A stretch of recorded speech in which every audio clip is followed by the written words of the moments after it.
Hello, আসসালামু আলাইকুম। আশা করি সবাই অনেক ভালো আছেন। আমরা আলহামদুলিল্লাহ অনেক ভালো আছি। তো আজকে অনেক দিন পরে পেজে একটা ভিডিও আপলোড করব। সেটা হচ্ছে আজকে আমি ট্রাই করেছি মতিচুর লাড্ডু। তো সেই রেসিপিটাই চিন্তা করলাম সবার সাথে শেয়ার করা যাক। তো দেরি না করে শুরু করা যাক। আমি এই কাপের 1.5 কাপ পরিমাণ বেসন নিয়েছি।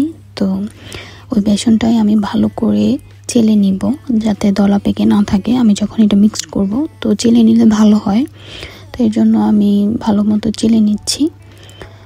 চেলে নেওয়ার পরে আমি সেখানে অল্প পরিমাণ লবণ দিচ্ছি। লবণ দেওয়ার পরে আমি সেই কাপেরই 1 কাপ পরিমাণ পানি নিয়ে নিব।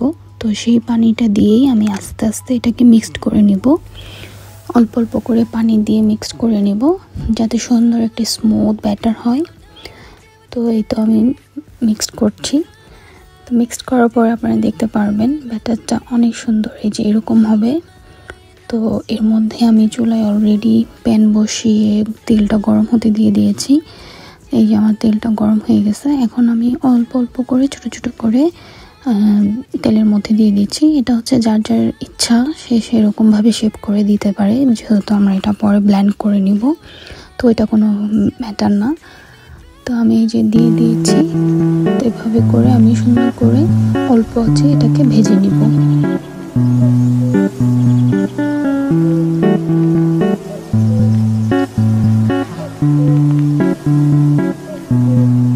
এই তো আমার ভাজা শেষ হয়ে গেছে। এখন আমি এটা তুলে নিব সুন্দর করে।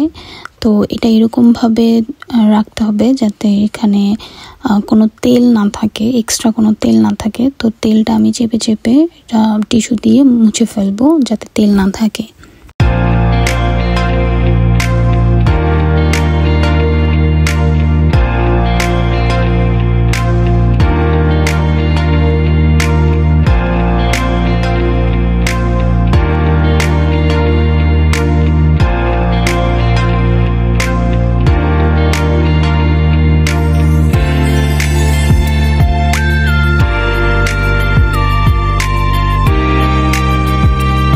এই তো দেখতে পাচ্ছেন এরকমভাবে ভেজে নিলে হবে, বেশি কড়া করে ভাজতে হবে না।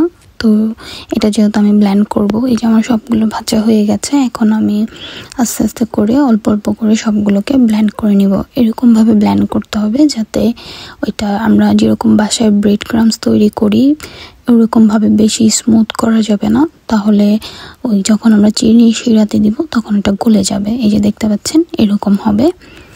তো এখন আমি চিনি শিরার জন্য যেই কাপ দিয়ে আমি বেসন নিয়েছি ওই কাপের 1 কাপ থেকে একটু বেশি আমি চিনির পরিমাণটা নিয়েছি। তারপর 1/2 কাপ পানি দিয়ে ওইটাকে মিক্সড করে নিব। এখন আমি চুলাটা জ্বালাইনি, তো আগে আমি মিক্সড করে তারপরে চুলাটা জ্বালাবো। তারপরে চুলাটা জ্বালানোর পরে আমি এখানে হালকা বলক চলে আসলে আমি ওইখানে 3টা এলাচ আর হচ্ছে 1 টেবিল চামচ পরিমাণ মতো আমি লেবুর রস দিয়ে দেব। লেবুর রস দেওয়ার কারণে চিনিটা বেশি আঠালো হবে না। তো এই তো দেখতে পাচ্ছেন চিনিটা আস্তে আস্তে চিনিটা গলে যাচ্ছে। তো বেশি তাড়াহুড়া করা যাবে না, বেশি হাই স্পিডে চুলাটা জ্বালানো যাবে না। এই যে আমি এখানে এলাচ আর লেবুর রস দিয়ে দিলাম। এখন এটাকে কিছুক্ষণ জাল করে তারপরে এর মধ্যে আমি একটু ফুড কালার দিব। মানে আমি দেখাচ্ছি বেশি তার হওয়া দরকার নাই, চিনির যে 1 তার 2 তার থাকে। তো এই তো হয়ে গেছে। এখন আমি এখানে কিছু ফুড কালার দিয়ে দিব। এটা অপশনাল, যার ইচ্ছা সে দিতে পারে। তো আমি এটা দিয়ে ভালোভাবে মিক্সড করে নিব। এরপরে মিক্সড করার পরে আমি ওই বেসনের গুঁড়োটা দিয়ে দিব। এটা দিয়ে ভালোভাবে মিক্স করে নিব, যাতে ওই গুঁড়োটার সাথে চিনির শিরাটা ভালোভাবে মিক্সড হয়ে যায়। এর মধ্যে আমি আরেক জায়গায় প্লেটে আমি 3 প্রকার বাদাম নিয়েছি আর কিশমিশ নিয়েছি।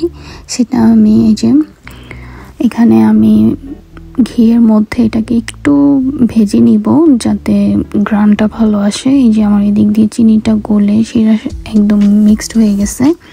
তো এদিকে আমার বাটারটা গরম হয়ে গেছে। এখন আমি এটা একটু ভেজে নিব।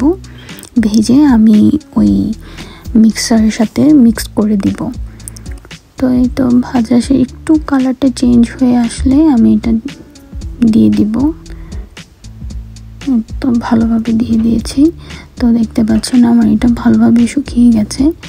তো এখন আমি প্লেটে নামিয়ে নিব। এই যে, তো আমি এটা এখন প্লেটে নামিয়ে নিব।